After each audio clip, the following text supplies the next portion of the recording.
Hello, Frankie, and hello, Cynthia. Hi, Kurt. Hi, Kurt. Okay, so we're here to talk about the autobiography, which Frankie and Cynthia have been working on for a while and which was just published a couple months ago.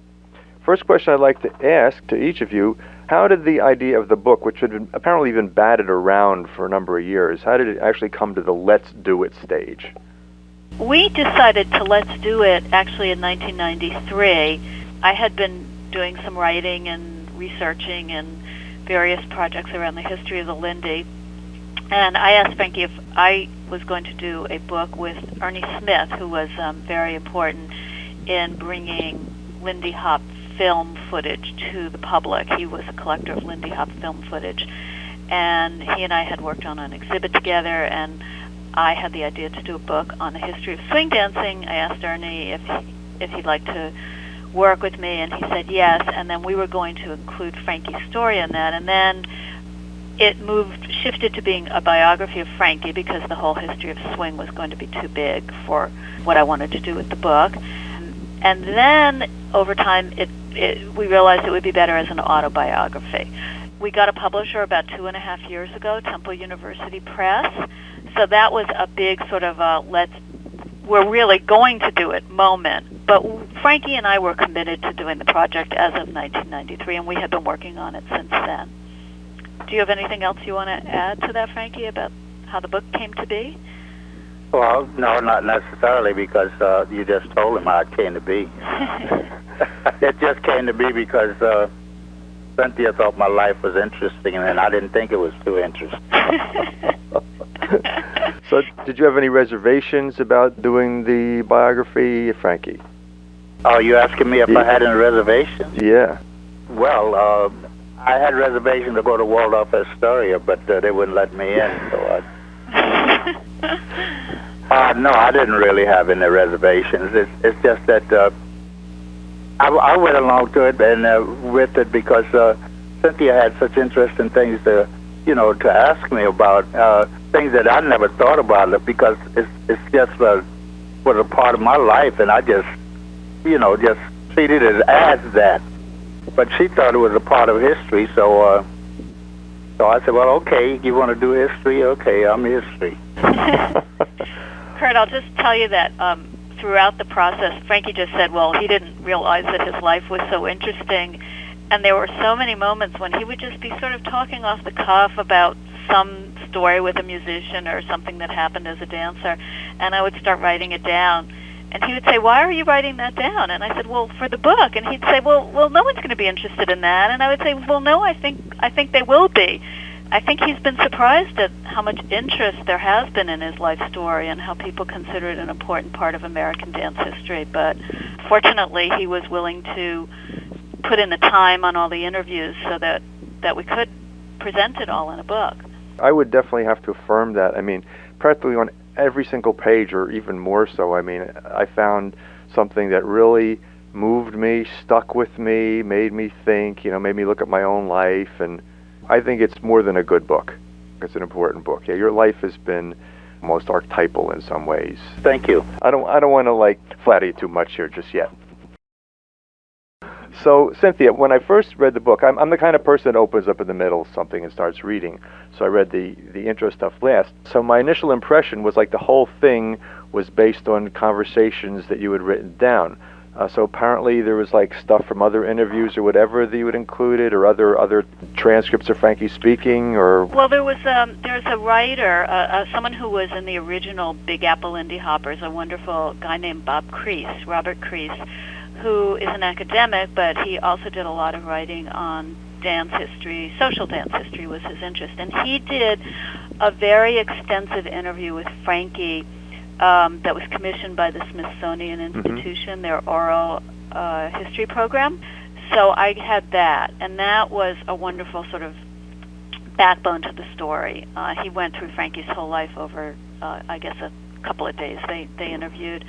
So I had that, and then I had already started, before I got that, I had already done, some years of interviews with Frankie. So I have thousands of pages and hundreds of hours of interviews, and so that was what I worked off of, and then I consulted a lot of other people and some primary material and secondary material, and just to get a background and fact check and fill in and do the sidebars that give the background information. So Frankie was the primary source, and then there were other things that helped shape the book and build it. So in terms of original interviewing that was done specifically for the book with you and Frankie, roughly, I mean, it's about how many hours of just new interviewing did you do for with the book? Frankie? Yeah. Oh, God, I mean, really hundreds. Countless, yeah. Yeah, okay. I have so much. And then it really got to a point, as I said, he didn't always understand how much of what he said was valuable for the book. So every time we would be talking or just, maybe anywhere, and he would start to talk, I was constantly grabbing for napkins in restaurants, and I started trying to carry around index cards to always have something to write on. So I was working on, many pages. I mean, when I would work on a story, I might pull out 6 or 7 different interviews that had information. Let's say the story of how Frankie first created the first air step in the Lindy. I might have 10 bits and pieces of paper and 7 interviews, Bob Crease's, and then maybe 6 other ones of mine that had that kind of material in it. So, very rough percentage, just for my young curiosity, of new interviews with you and Frankie versus all the stuff that had been done before that makes this book up? Oh, I would say maybe 75% was new interviews. Wow. I think. The transcriptions that you did for this thing and the study of all this previous material and putting it all together, I just have to say it's like phenomenal. I mean, you're putting this whole thing together it astounds me. Look at the inspiration for it. Well, of course. You can understand anyone who's met Frankie can understand the inspiration for a project like this. Cynthia, you have a master's degree in dance history, both performance and history, or what is your background? Oh, yes, I have a master's, a BA in that focused on dance, and then I have a master's degree in dance education, and I taught dance mostly to children, but also to adults for about 15 years before switching over to becoming a librarian.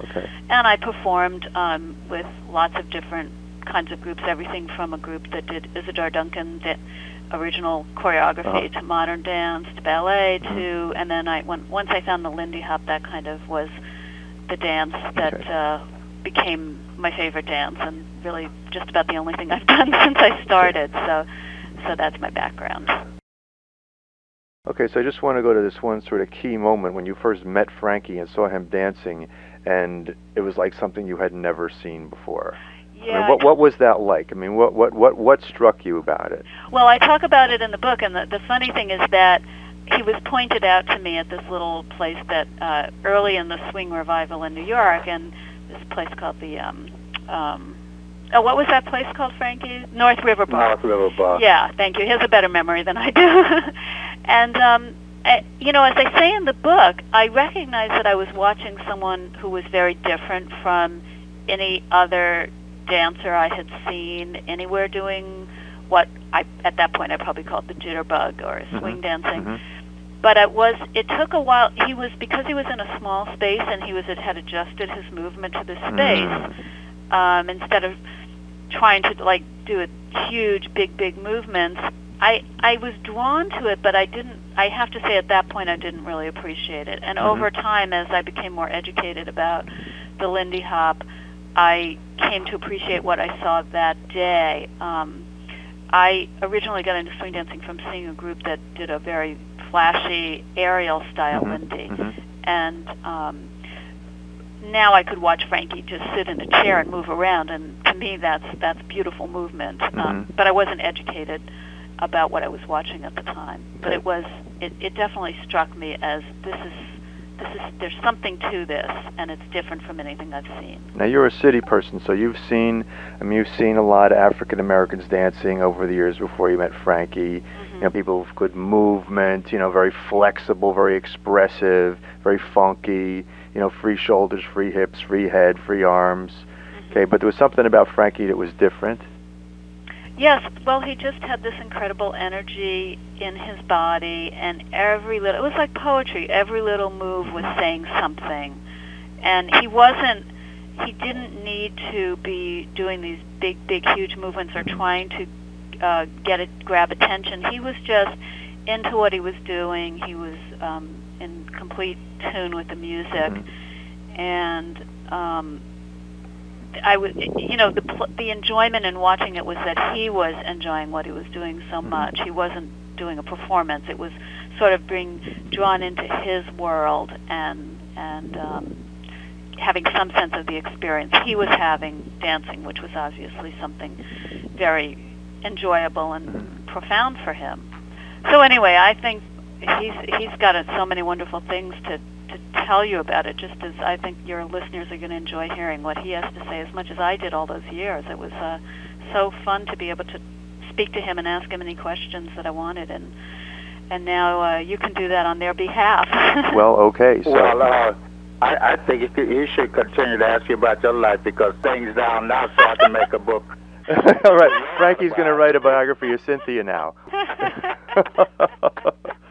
So you sound pretty interesting there, girl. You got your note cards there, Frankie. Okay.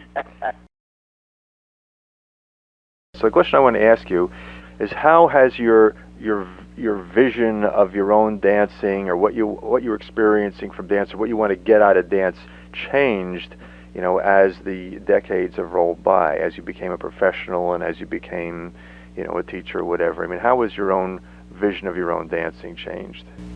I just said that when I was, you have to understand, and you probably do, because you were a youngster one time too, But I'm just saying that when I first started, it was not like I knew exactly what I was doing. It's just that I saw things being done, and I said, oh man, that looks good, and so I wanted to do it, do something that I've seen being done, because it looked like it was good, and so I wanted to do it too, to see if it made me feel the same way it made me feel when I looked at it.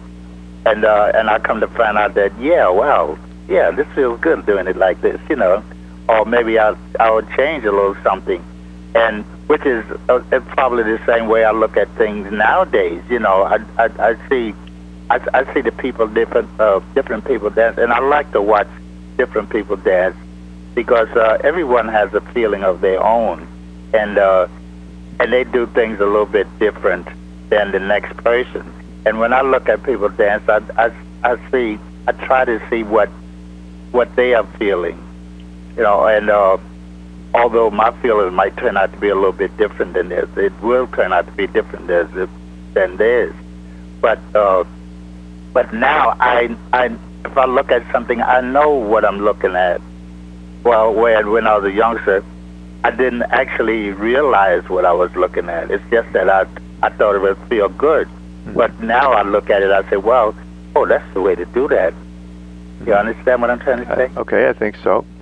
Let's look into this a little more, like the way you dance with a woman, like when you were in your teens, and the different ways you dance with a woman like now. I mean, has that gone through some kind of evolution or change or growth? Well, I don't think it's going to change anything the way I look at dancing with a woman now, because when I dance with someone now, it's like it's not the same, because I don't care who I dance with. That person is a person of this era, and they don't have the feeling of the person that I would dance with back in the 30s or 40s. So when I dance with a woman now, I try to understand what she is trying to tell me when she's dancing, and I try to let her express what she is feeling along with what I'm doing. And I would like to give women, I'll give a follower, let's say. I keep saying woman. Let's give a follower the liberty to improvise as much as they can. But I like to feel that they want to improvise according to what the music is saying to them and in time with the music, but also realize that they are the follower and not the leader. So whatever they do will be expressed in rhythm, because I would try to be dancing in rhythm, but not trying to show the person up. Mm-hmm. I just want to keep the rhythm going. If she wants to improvise, I can keep the rhythm going. If I improvise, then she can keep the rhythm going. Mm-hmm. And then we both can work together. Mm-hmm. Whereas when I was a youngster, I would dance, like with a young girl, and she's trying to learn, and so am I, because it was like the beginning. It was like the time of creativity and improvisation. Mm-hmm. So each one of us were trying to learn more about what we were doing then. As now, I'm more like trying to teach, Mm-hmm. or trying to say, well, no, you're just a little bit off, honey. Let's, come back over here to this side so you can make it in time with the rhythm. Mm-hmm. So it's more like a stronger lead, I think, than I have when I was young. You have a stronger lead because you're teaching. Yes. It's a teaching lead to a large degree. So you must also have, I'm just guessing, quite a number of dance experiences where you're dancing with someone who's like, right there. You don't have to, it's not a teaching experience. It's like a good old dance experience. Yes, there are quite a few of young ladies out there who are right there, as you say, and you don't have to give them that strong a lead. You can give them, a slight lead, and they're ready to respond to your, to your message. Mm-hmm. So, and you can recognize that when you dance with the person. Mm-hmm. So, as I said, I try to dance with the person and not for them or against them. Has the way you listen to music, the way you hear it, that maybe the detail or the depth or whatever, has that grown or changed since you were, a teenager? I think I learned to listen to music much more, from a teenager, and then growing up, into a young adult. Mm-hmm. I think I learned to listen more to the music and respond more to it as I went along, but it was a learning period, Mm-hmm. Because I didn't, as I said, I knew what was happening, but sometimes I didn't always know how to respond to that. Mm. But then I learned by continuing to listen and trying to do something. But that was my goal, is to try to dance music. On the same topic about the growth in your own dancing, has the way you listen to music, the way you hear it, that maybe the detail or the depth or whatever, has that grown or changed since you were, a teenager? Well, I think I learned to listen to music much more, from a teenager, and then growing up, into a young adult. Mm-hmm. I think I learned to listen more to the music and respond more to it as I went along, but it was a learning period, Mm-hmm. Because I didn't, as I said, I knew what was happening, but sometimes I didn't always know how to respond to that. Mm. But then I learned by continuing to listen and trying to do something. But that was my goal, is to try to dance music.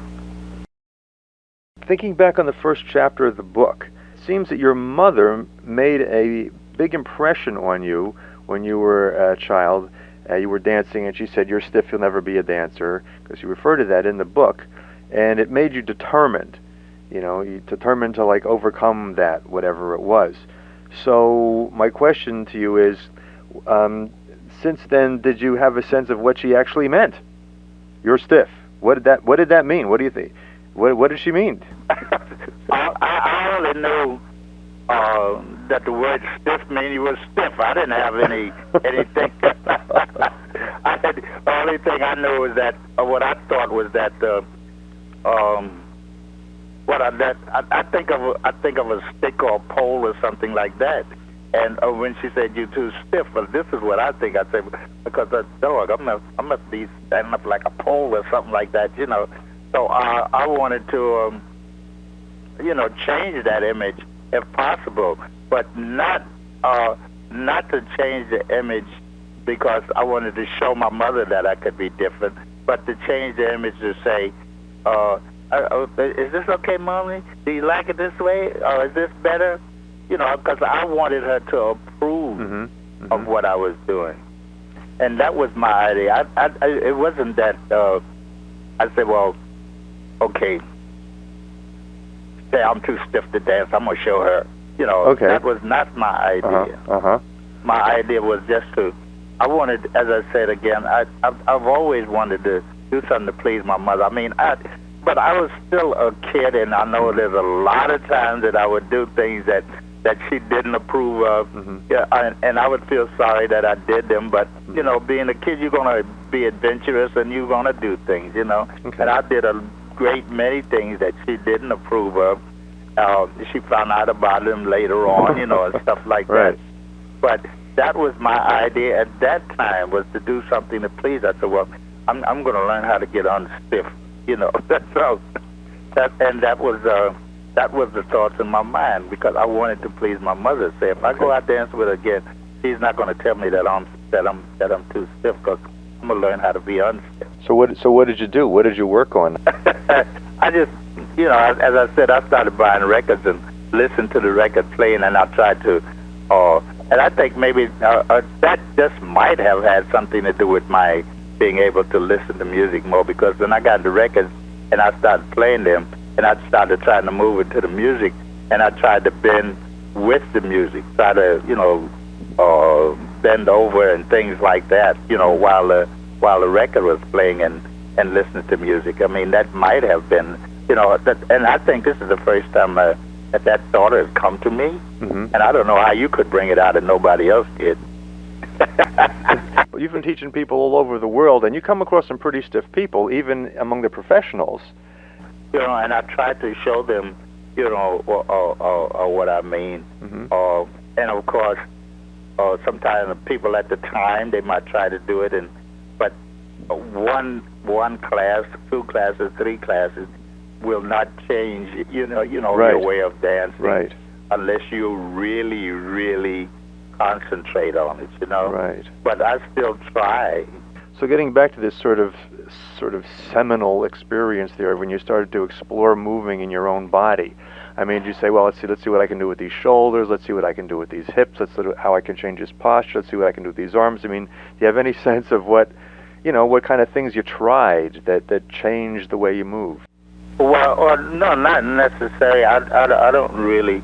I just, you know, the part of my body that I feel responds to whatever music I'm listening to. I mean, you know, some music might be playing or something, or you might get like maybe a saxophone riff, or maybe a saxophone player is improvising, and he might play something, and that might make me want to move my hips, you know. And maybe a trumpet player or trombone player or something is playing something, might make me want to move my shoulder or something. But it just all depends upon, you know, the feel of the music as to where in my body that I want to move to that particular sound. It's almost like, okay, moving my hips sound like what this guy is playing on a trombone, you know, or what this guy is playing on a saxophone, or maybe just moving my shoulders sound like, or a trumpet just hit a note or something like that. You know, and it's not that I say, well, okay, if he hits the trumpet hit a note, I'm going to move my shoulder. It's not that. It's like, this is what I want to do with this part of my body right here. You feel it there. You hear it there. It moves you there. It's not you're thinking about it or deciding. It just you hear it there. You feel it there, and so that part of your body moves. This is wonderful, because you are getting at some information that we talked about this, but I didn't, in that particular area, I didn't follow it into the kind of depth that you're getting into here. So I think this is really, really interesting. Hearing music in different parts of your body, because music has, you know, these different ups and downs and sounds and tones and. Yeah, I think this is very valuable information. So let's say someone came to you and said, Frank, you know, I got this group of students, I want to create a choreography for them, but I'm totally baffled. I have no idea how to begin. What advice would you offer them? Well, first off, the person who's going to choreograph something has to know movement. He also has to know, something about, maybe not a lot about music, but he has to know something about music. Because if he's going to choreograph something, or it's going to come out that, or that something that he's choreographing has to be put to music, or music put to that song, to that movement. Mm-hmm. And there's two ways that you can go for that.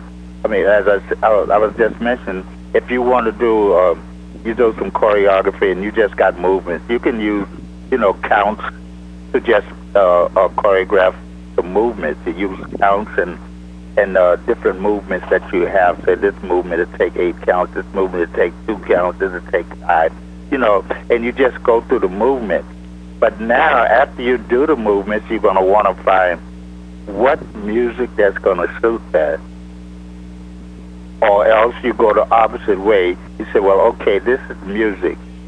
Play this music, and I want you to choreograph something to the music. Yeah, let's say instead of writing a piece of music, what most people would do would be pick a piece of music, say, okay, let's choreograph to this music. Like me and my group, we know these moves, we have this repertoire of these moves. So then how would you recommend they begin to go about to choose how to arrange or put these moves in, or feel or visualize, or see what moves go where, or how? Let me give you an instance. When I went to do Malcolm X with Spike Lee, they wanted to do a Lindy Hop scene, right? Mm-hmm. But they didn't have music or anything.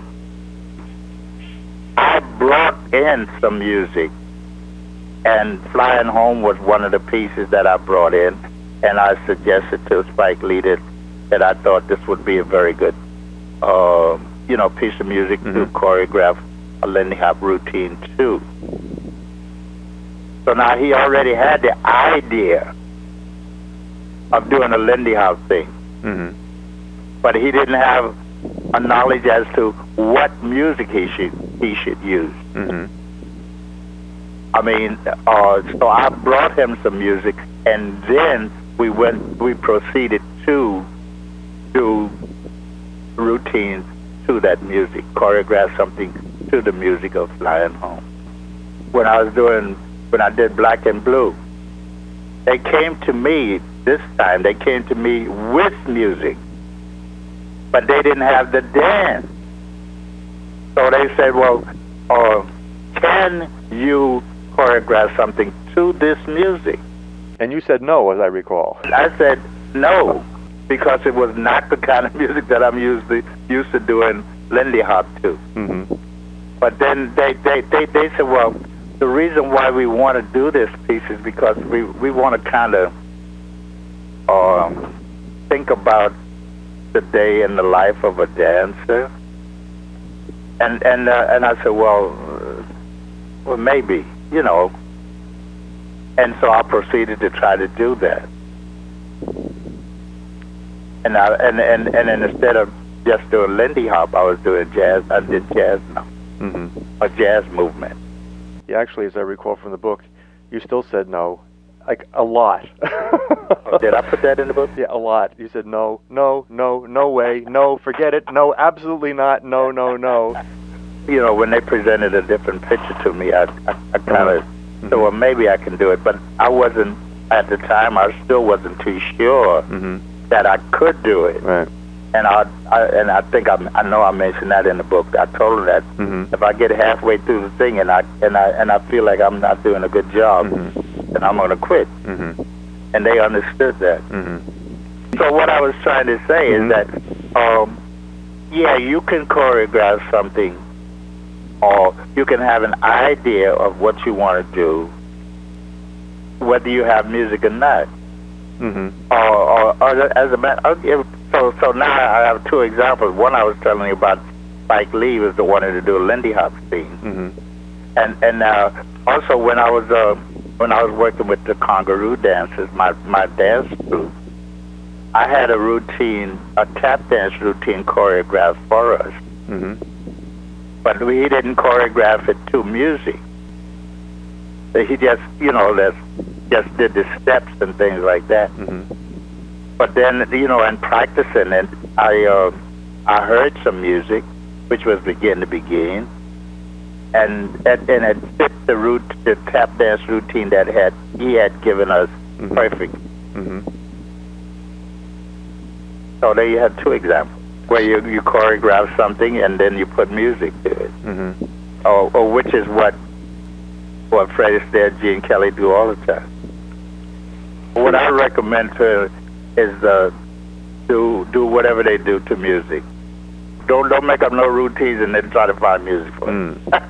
Okay. All right. I want you to dance to music, man. So in that example from Black and Tan Fantasy, what you did was you listened to it over and over and over again, and then gradually things began to occur to you. Yep. So do you recommend that as a good basic strategy for someone who wants to choreograph? Just listen to the thing for a few weeks. Yes, exactly. And you were right, man. I used to listen to the piece over and over and over again. At that time, I could tell you every note that they hit, every break they took. Okay. But that's what you have to do if you, Mm-hmm. if you choreograph into, to certain music. Mm-hmm. Which is the same thing that happened when we was doing when we did it to Flying Home. Mm-hmm. You said, well, okay, this will go right here, Mm-hmm. or this will go right there, Right. something like that. Movement. Yeah. Now, Spike Lee wanted a bunch of aerials. And if you listen to Flying Home, that's what it suggests. I mean, like from beginning to end, it's just an upbeat. It's just upbeat music. It's just music that make you feel like you got to get up in the air. Mm-hmm. Now you've done like a whole bunch of different aerials and created a bunch. So did you have like some favorite ones that you were kind of looking to stick into Flying Home? Like, okay, where can we put this aerial in this piece? Or well, no, I didn't I said, well, okay, here's an aerial. Let me see, where can I put it? No, I didn't think like that. people have like favorite moves. Like, okay, I got this great new move. Okay, I gotta find a place to put it in this piece. I don't really think choreographers think about that and say, well, oh, I got this great step. Where can I put it? I don't think they think like that. Mm-hmm. I don't consider myself among the, you take a guy like Jerome Robbins and Martha Graham and, all those people like that. I don't think they say, well, oh, I got this step here. Oh, where can I put it? I don't think they think like that. Right. It's just, like from one movement to the next movement, then they will feel, oh, this movement can go here. Mm-hmm. Rather than that, they'll let or whatever movements they do be able to flow into the next movement. Mm-hmm. And that movement might come there. Mm-hmm. When these things were being created, like each week or month, you were discovering some new, aerial move. Either saw it somewhere else, or like it occurred to you and you're trying it out. You weren't tempted at all to just, hey, we got to put this in. When we were doing aerials, a lot of time we would combine two aerials like together. Mm-hmm. But it was always in the thought that if you finish one aerial, you are in a position to go into whatever aerial you have in mind. Mm-hmm. But if that doesn't fit there, then you don't want to do it. Mm-hmm. You try. That's when you might try to find. Okay, I wonder if this would fit here. Mm-hmm. I mean, would it be a continuation of the other area, which is what you're looking for? Again, yeah. I don't think. I got this area. Where can I put it? Either you do that area, in time with the music, or you cooperate it with another area if it has a smooth flow to it. Mm-hmm. So as the decades have rolled by, have you become attracted to additional styles of popular music? Well, I was, I guess I was more into like rhythm and blues, not rock and roll.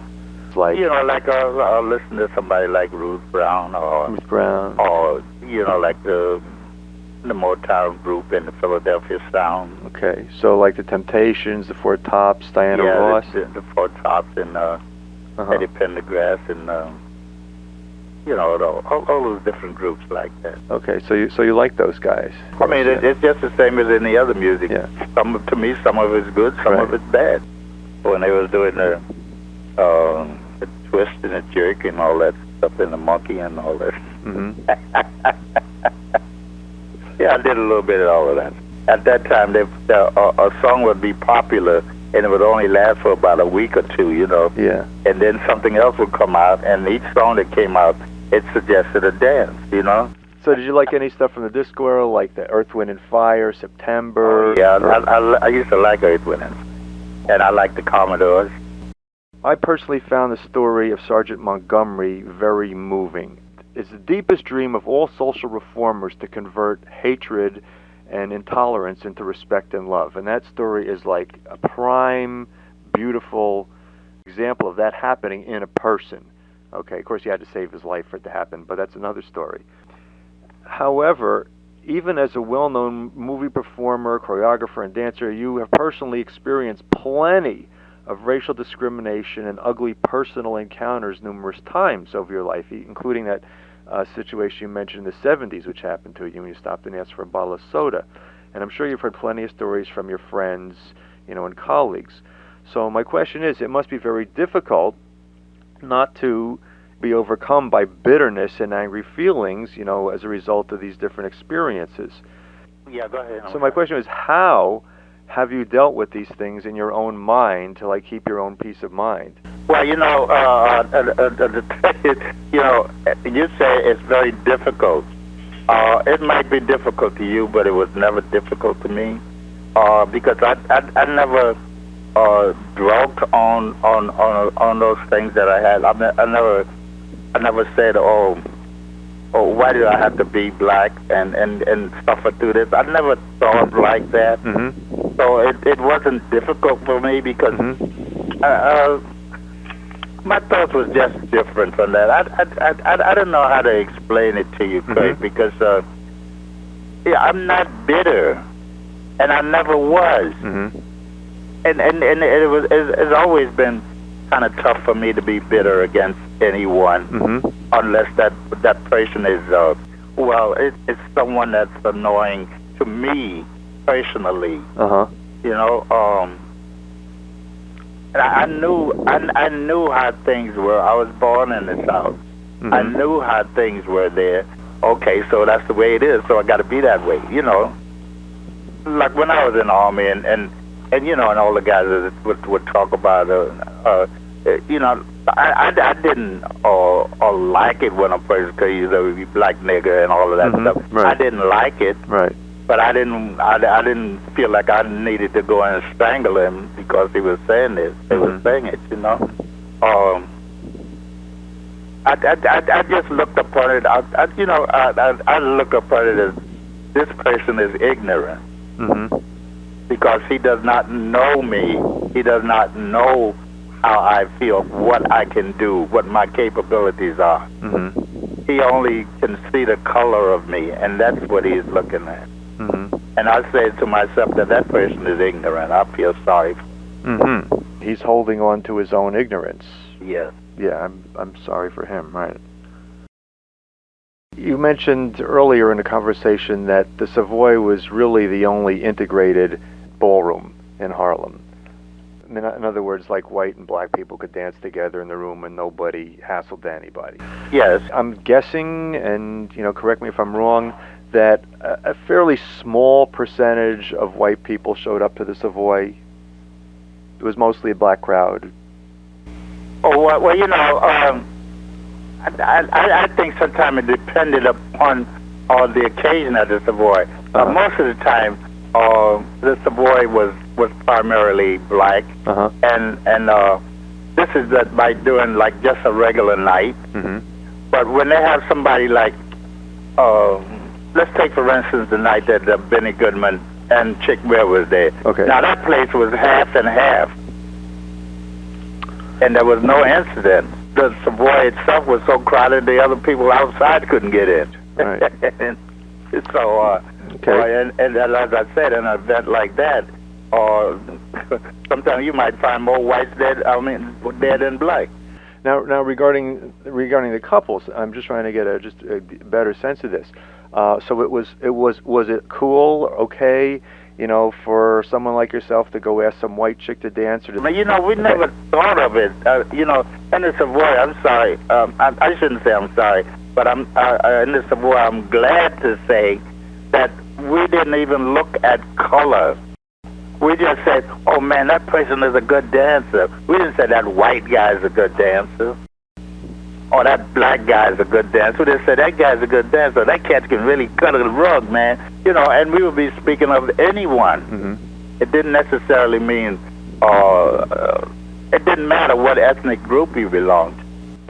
Okay, so the Savoy were really in the United States, was actually a kind of a total unique place. I can't say this enough, but the Savoy, as I said, the people, when I say people, I mean all people came there to dance. They didn't come there to see, if I could, I wonder if I should ask this person, I wonder if I can.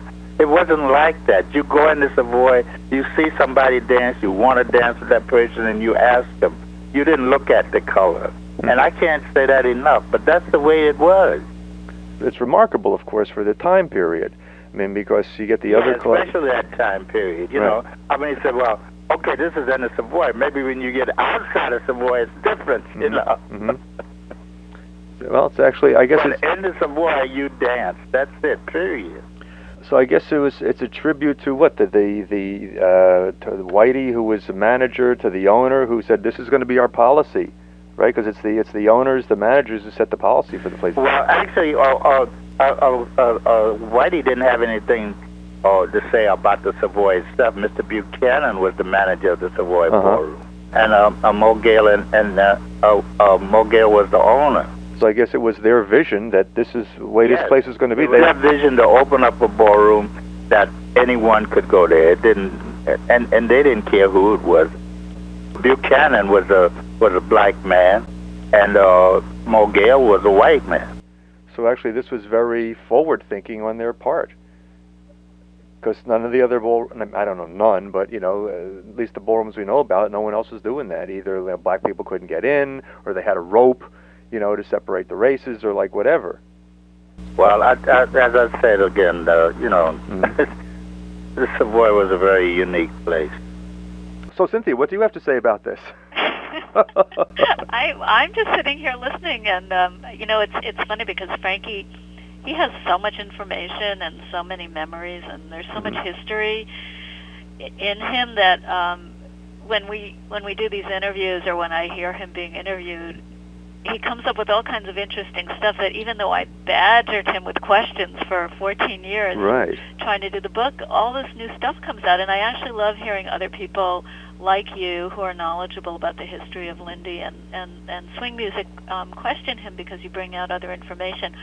Sometimes it's kind of funny. Sometimes afterwards I'll say to him, in 14 years you couldn't have mentioned that, because I would have liked to have put that in the book. But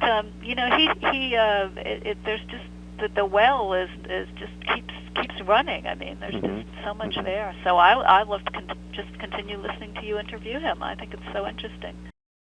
At the Savoy in its heyday, you had your friends, the people you were performing with and practicing with and rehearsing. Okay, and I'm gathering you would hang out with your friends, because that's what people do. They hang out with their friends. Yes. But to what extent would you venture out, into new territory? Like, there's an interesting, lady over there. Let's ask her to dance. Oh, well, that happened a few times. As I said before, like sometimes, say for instance, we'd be dancing in a circle, or dancing in the corner, and there might be a young lady standing on the side, and you kind of got an eye for that young person. And and you get out there and you dance and you do your stuff, because what you're doing at the time is showing off for this young lady, you know. Mm-hmm. And then when you finish dancing and the dance is over, that's when you're gonna go over and ask her, may I have this dance? And she's gonna say yes, because she's seen the dance already.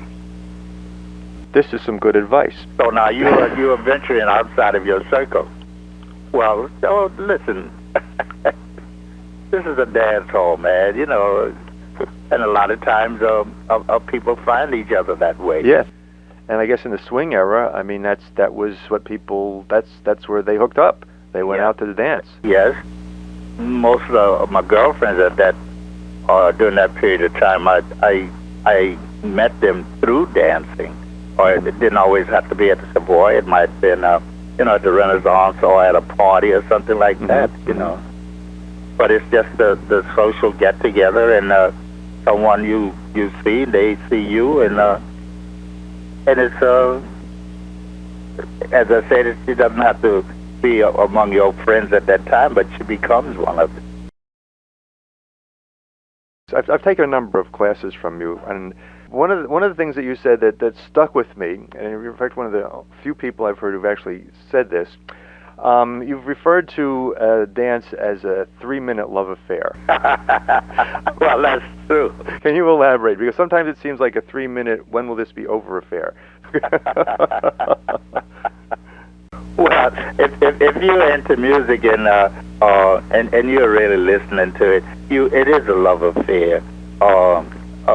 Because you're dancing with a lovely person, and you start to fall in love with that person if it's one of those persons who respond to to little gestures that you do or little leads that you give. Mm-hmm. Then you say, oh wow, man, this girl is on there.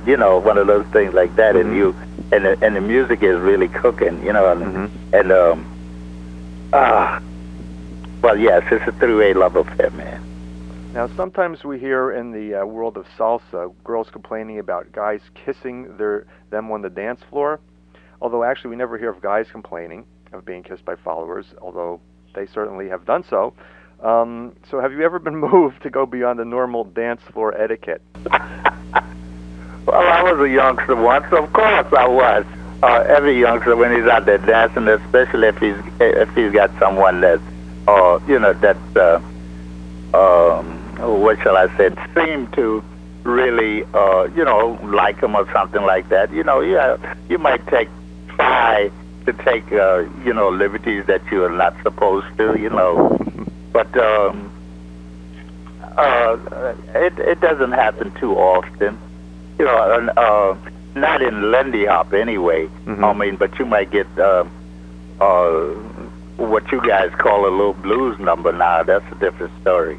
And how is that a different story? Why? Because if you start dancing the blues and you have a young lady and she likes you a little bit and you like her a little bit, I mean, the closer you dance together, the better off you feel. All right, so I'm gathering you haven't kissed a girl on the dance floor within the last month. Well, as I said, you take little liberties that you think, that you do when you're dancing. I mean, if the person resented, they'll let you know. They'll let you know, that's for sure. Sometimes in no uncertain ways. Right. I've experienced that a few times. Oh, okay. I noticed that you seem very comfortable about taking or using or adapting moves from other dance styles. You gave a workshop here in Ithaca once where you did a tango dip in the context of oh, yeah, swing. right. Yeah. Well, that's what, personally, that's what Lindy Hop is all about. It incorporates a lot of different dances, moves, I should say, from other dances. Mm-hmm. And that's what makes Lindy Hop. Well, let me plant this idea. In Cuban salsa, there is a move called beso, which means kiss.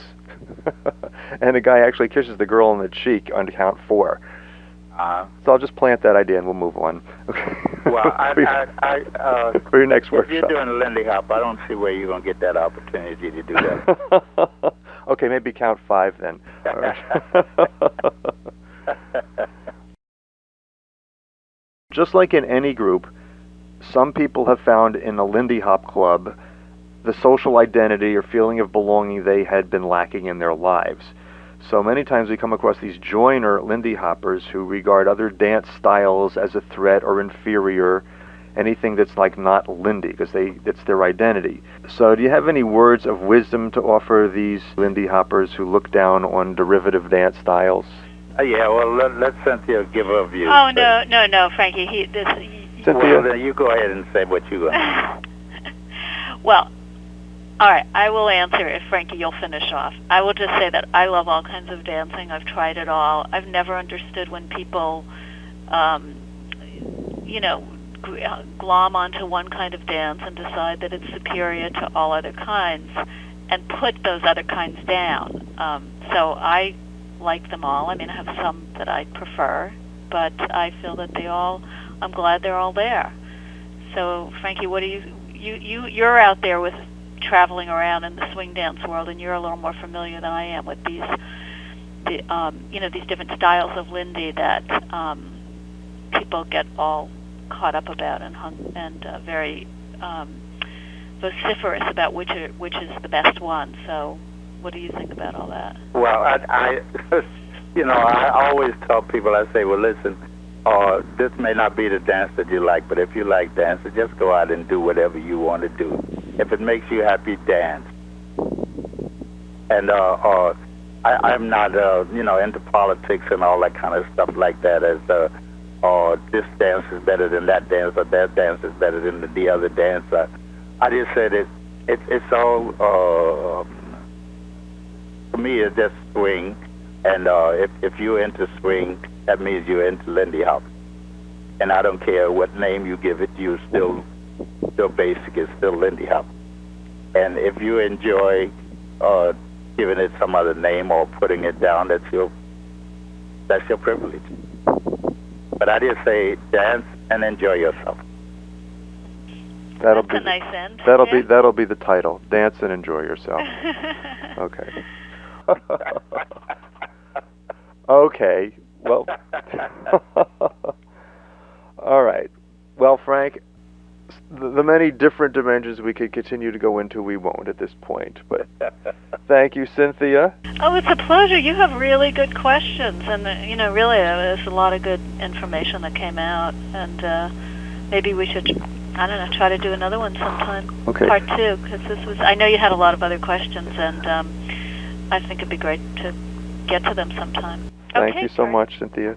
A pleasure. Okay, Thank you. Bye-bye, Frankie. Have a good, beautiful... Take it easy, baby. Okay, have a beautiful weekend. Hey, you do the same, man. Okay, bye-bye. Okay, bye.